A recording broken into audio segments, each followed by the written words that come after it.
Hi, I'm Stephanie White-Neuhold, and this is my case study, Internet Use Violations, Standard 5.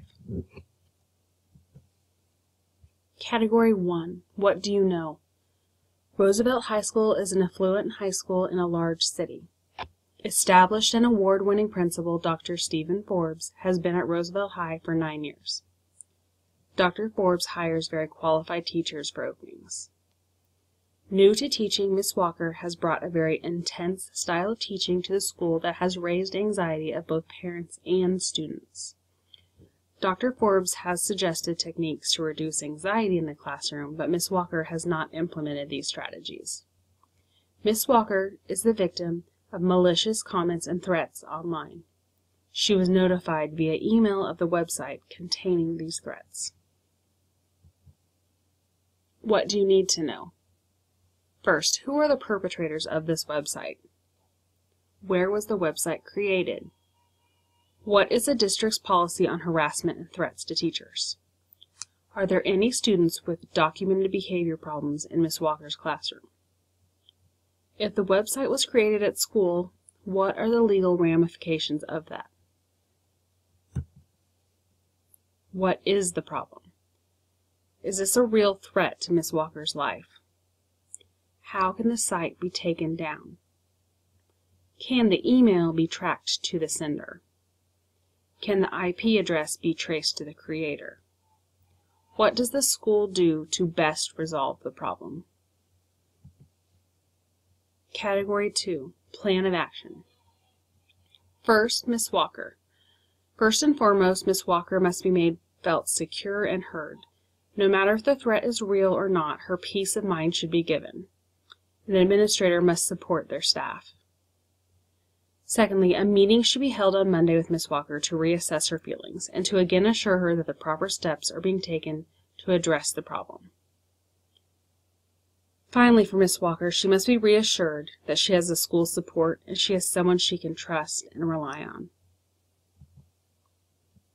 Inform. The superintendent should be informed of the situation. School legal counsel should be consulted, and technical support should be employed to gather email and IP information. Finally, we must gather information. The email must be obtained by the proper parties. The website must be accessible to proper parties.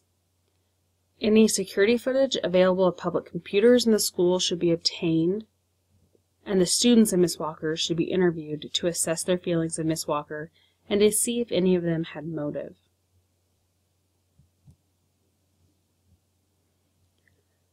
Category 2, Plan of Action. Assess punishment. The offending party or parties must be appropriately punished according to the school rules.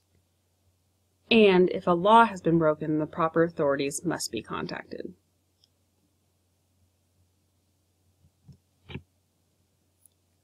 Be proactive.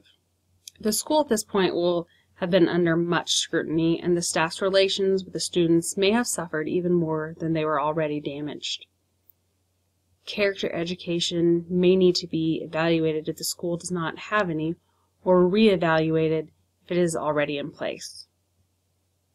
And Principal Forbes may need to take a more active role in classroom observation and communication with teachers about what the dynamic is in their classrooms, maybe to keep things like this from escalating. Category 3, Resolving the issues.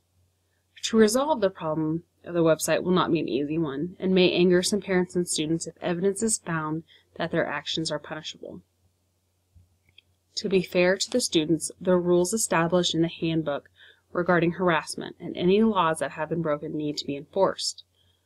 Most likely, the students that created the website are the exception, not the rule regarding the students at Roosevelt High. To help educate and inform the students, finally, we must help educate and inform the students who have the latest technologies available to them with seminars on cyberbullying that should be started.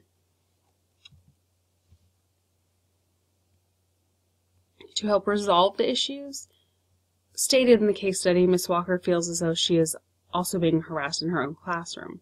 This may be a problem with student character and could be addressed through a school-wide character education program. Then, after Ms. Walker has been made feel safe and punishments have been handed out, Dr. Forbes needs to take a more active role in Ms. Walker's teaching techniques. If Ms. Walker continues to be unwilling to adapt some of her teaching methods, a plan of improvement may need to be written. Slight adjustments in the classroom may help the students feel more comfortable in her classroom. I felt really conflicted with some of my decisions in this case. I have so many more questions about how involved Dr. Forbes has been. It says he has offered suggestions and Ms. Walker has not taken them. Why has he let this drop? Is Ms. Walker a teacher with an instruction problem, or is she a teacher with very high standards? I don't believe high standards are a problem, but I feel that these days teachers like this get bullied into lowering their standards to appease teachers and parents. In my decisions, I was trying to put the students first, but I also wondered if the students were manipulating the situation. The biggest issue to me that still needs resolved is what's happening in Ms. Walker's classroom. To me, it needs further evaluation to determine what the problem is, Ms. Walker or the students and parents. Something needs to be done. Either the parents need to know that Ms. Walker is raising standards appropriately and that the administration supports her, or Ms. Walker needs assistance to help her excel as a teacher. Category 5, Component 1. As an administrator, I maintained my integrity by gathering information first and not lashing out at the first student I suspected. Second, I helped maintain the integrity of my staff by offering support to my teacher and letting her know how I would be handling the situation. And finally, I gave the information to my superintendent to uphold the integrity of our administration. We can always work better with a united front.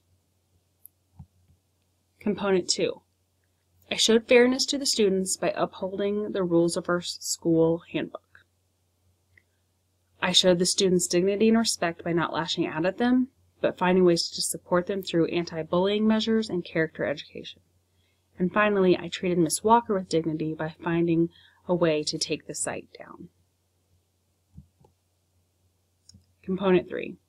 I think at any point where you remain calm and follow established procedures to uphold a personal and professional code of ethics.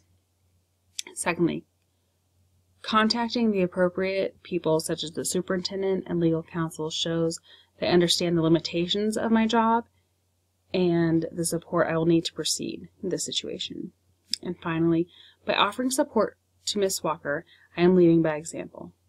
I am showing all of my staff how important they are to me and how I can and will support them to the best of my abilities. Thank you.